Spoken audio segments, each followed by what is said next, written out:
Bueno, Albert, para preparar esta entrevista hemos estado investigando un poquillo y hemos estado viendo tu currículum y la verdad que tienes un currículum impresionante. Eso es malo, eh, eso es de- malo. Va a de- salir cosas malas, seguro. Bueno, tienes un currículum impresionante, las cosas como son, lo cual destaca pues quizás mecánico de Super Aguri, coordinador del equipo HRT, Mm. comentarista para DAZN, actual team principal del equipo Acciona y un montón de cosas que me estoy dejando. Entonces, la pregunta que te quería hacer es ¿por dónde podemos empezar o qué podemos estudiar para llegar a los sitios a los que ha llegado? Un poco la gente a lo mejor que se haga esa pregunta de ¿es posible llegar a la Fórmula 1?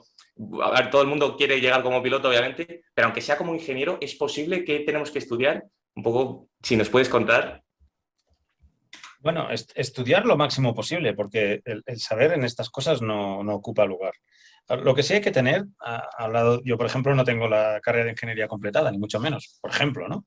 Ah, pero aparte de lo que hayas estudiado, que ayuda mucho, aparte de los idiomas que hables y bien, que ayudan y mucho y que son imprescindibles, aparte de todos los másters, conocimiento y experiencia que puedas acumular en tu currículum, que al final es una hoja, lo que tienes que tener es muchas ganas de hacerlo. Tienes que sacrificar muchas cosas de tu vida para poder hacerlo. Tienes que tenerlo como un objetivo desde el principio y ir haciendo que toda tu carrera profesional vaya enfocándose hacia conseguir ese objetivo.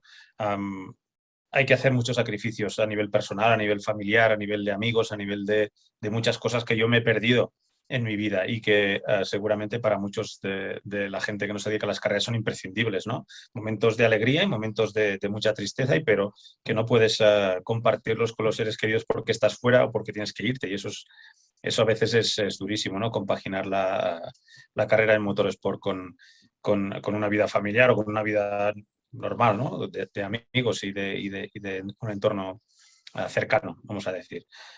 Dicho esto, ¿qué tienes que estudiar? Lo que te decía, estudiar un conocimiento básico lo tienes que tener, sea técnico, sea de ingeniería, sea a través de... Yo recomiendo mucho los másters en competición, que los hay y que antes era imprescindible irte al extranjero, ahora en casa, cerca de casa y de muchos y muy buenos que te permiten tener un primer contacto. No, no todo el mundo que se dedica a las carreras está preparado para ello. No todo el mundo conoce bien las carreras y por tanto hay que tocarlas de cerca antes de saber si quieres dedicarte a ello. Y estos másters te dan esa combinación de teórica y práctica que te permiten tener una buena percepción de cómo es el motorsport. A partir de aquí es ir acumulando experiencia, ir haciéndolo bien, ir dejando buenas impresiones.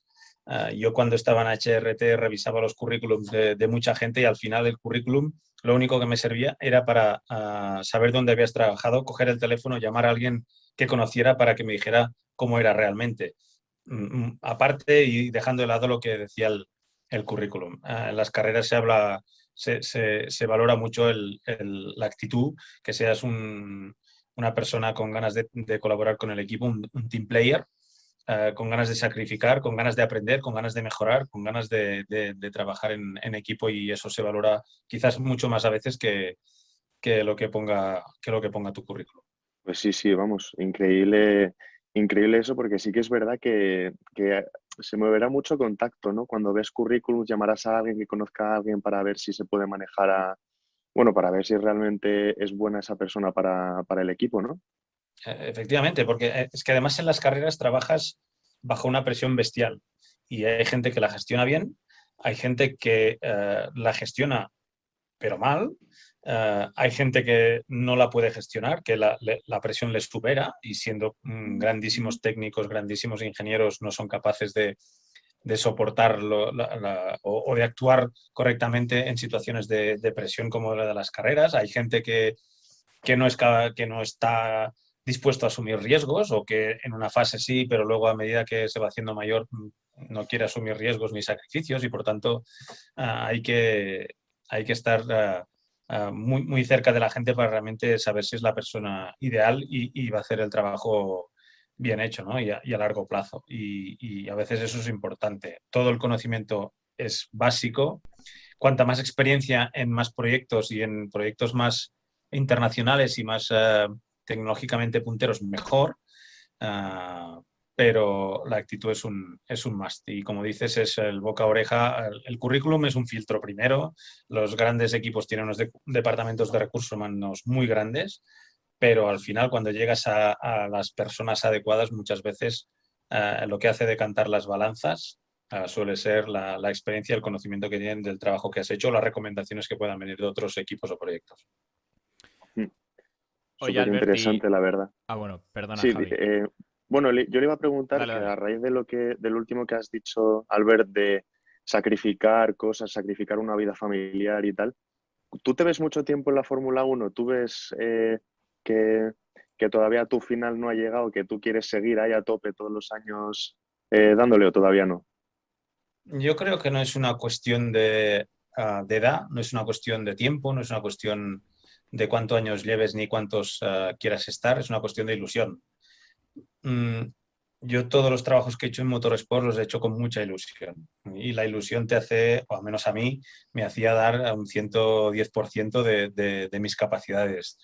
Me hacía estar más pendiente que nunca de los pequeños detalles, que los pequeños detalles en Motorsport son claves, son imprescindibles cuidarlos. El día que no tenga esa ilusión, esas ganas, esa enfermedad de querer estar esperando ya para la próxima carrera, de irme a dormir pensando lo que hemos hecho durante el día, levantarme por la mañana pensando cómo puedo ser mejor que el día de ayer. Esa esencia del motorsport, el día que pierda esa ilusión, ese día voy a dejar de trabajar en las carreras porque no voy a poder hacerlo. Yo no entiendo cogerme o asumir que estoy en un trabajo sin motivación, sin que me haga levantar o que me haga despertar antes de que suene el despertador, incluso durmiendo poco. El día que pierda eso, ese día voy a dejar la Fórmula 1 o el motorsport.